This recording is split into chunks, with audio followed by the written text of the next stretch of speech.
This I'm going to go over the battery box, the battery tray removal of the HPI NITRO RS4 3 EVO Plus. It's it's very easy to do, and just being able to do it makes it much easier to clean everything and also to get to other things. So, one thing I did not point out when I was going over everything is, one thing I do not like about this vehicle is the fact that it uses Phillips head screws pretty much throughout the entire vehicle.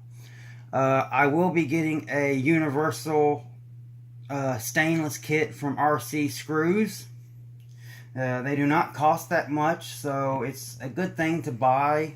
But yeah, universal, Phillips head screws and a hobby grade RC really don't go hand in hand. So, if you're going to, either way, no matter, once you get heavy into RCs, you're going to need a good set of screwdrivers. I have a good size Phillips head right here. These are jewelers. A smaller one right here, a good size flathead right here, and a smaller one, and I have a medium one, but my fucking dog got a hold of it, and I was trying to find it before doing this video, but this video really isn't needed. Also, a good assortment of bits.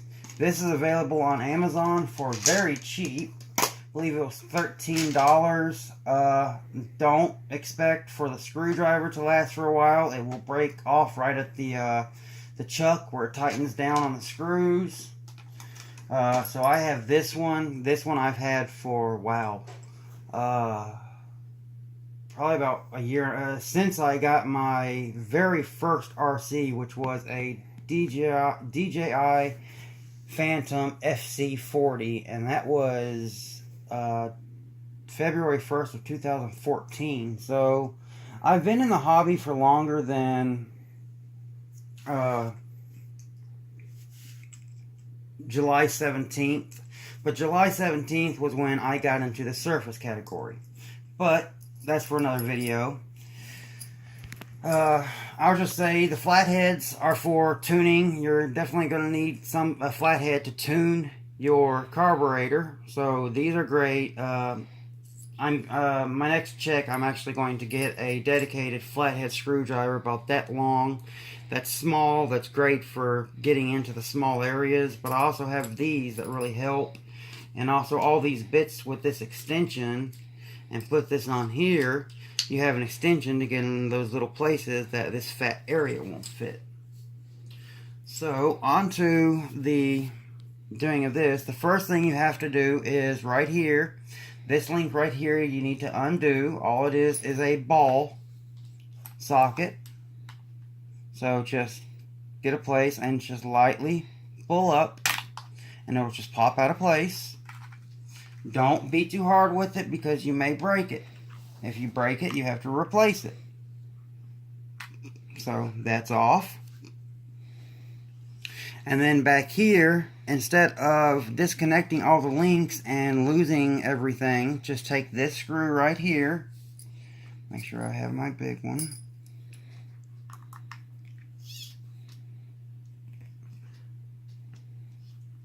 And I will say, when you go to put this horn back on, you're going to want to turn on your, because you see that it moved, you're going to want to turn on your transmitter in your car, so the servo will go back to where you set it, and then you can put it back on.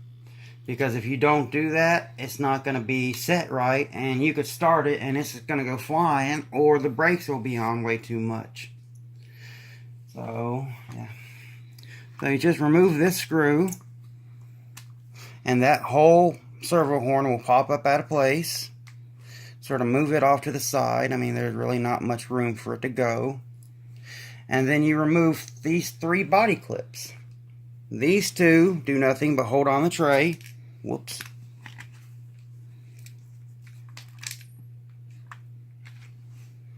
And this came with all silver body clips. I'm going to get some black ones for the entire vehicle because I don't like it. And now, starting at the front and the back, lift up, and your entire battery tray comes off.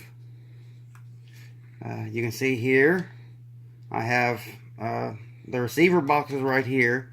Your battery is right here. I use an Energizer 2300 milliamp hour nickel metal hydride batteries. I use them because any other hump pack that you get for this won't fit, or this is the hump pack that I originally had in it. It's a Team Losi Sport 6 volt 1100 milliamp nickel metal hydride receiver pack. It only lasts like 1 or 2 runs, so hell no. So I mean, that really allows you to get down here, clean out everything real well. I mean, I'm not really going to clean it out real well. This is just to show you how easy it is to get to it. And then when you're done, all you do is lift up that servo horn, and at the end I'll show you how the servo horn works. It's actually different from other RCs. So just pop everything back into place, put your body clips back in,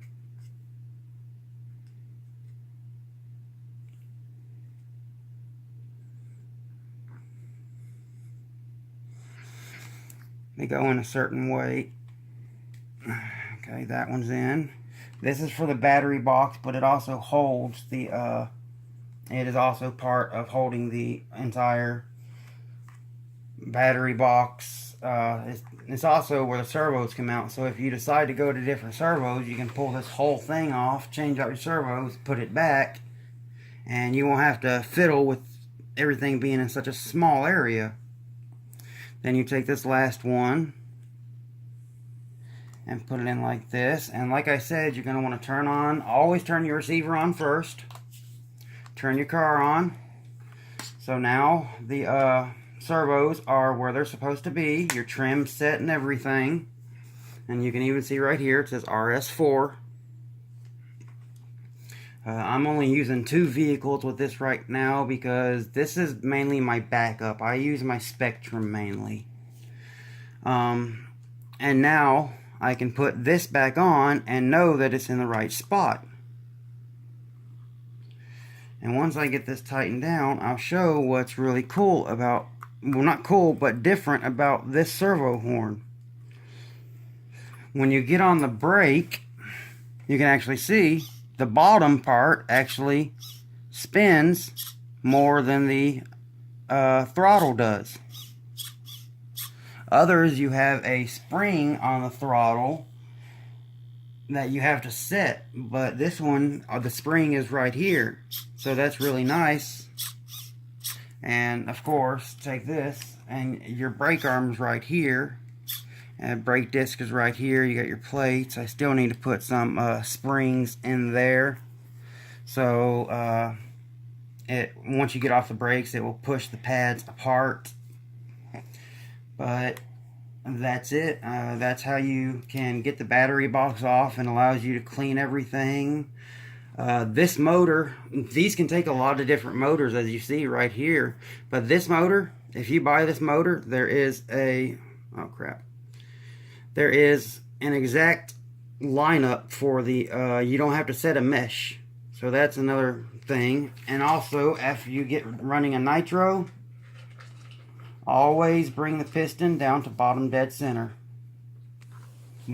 Because thing is, if you don't do that after running it, the piston is aluminum, the sleeve liner of the cylinder is brass with a chrome plating inside. If the piston is up at the top, that's where your pinch is. If basically, say my thumb is the piston, and this, my finger, is the liner.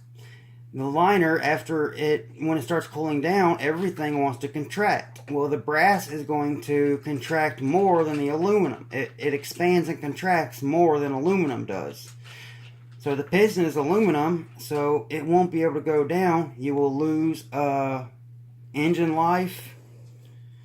And from what I have seen, Traxxas braking method versus HPI braking method versus the way I break it in is use a hair dryer, heat the block up to 200 degrees, use a cozy of some sort that you put on like a can of some sort, put it over it and cut a hole on the bottom and put a hair dryer over it and heat it up to 200 degrees, start it, let it idle for 3 tanks, and after each tank let it cool down to ambient air temperature, start it again, and then do 3 tanks, never going past half throttle, and you can get 10 plus gallons through a motor if you do it correctly. And also with a nitro motor, you should never have to give it gas for it to start. It should be able to start on its own without having to get any type of gas if you have a correct tune. Like as you saw when I have another video that I will be uploading before this one. So it's basically a 3-parter, going over it, then a running video, then this video. So you can actually see that on the second pull, it started. So that's it for this video. I hope this helps. Until next time, peace. Enjoy.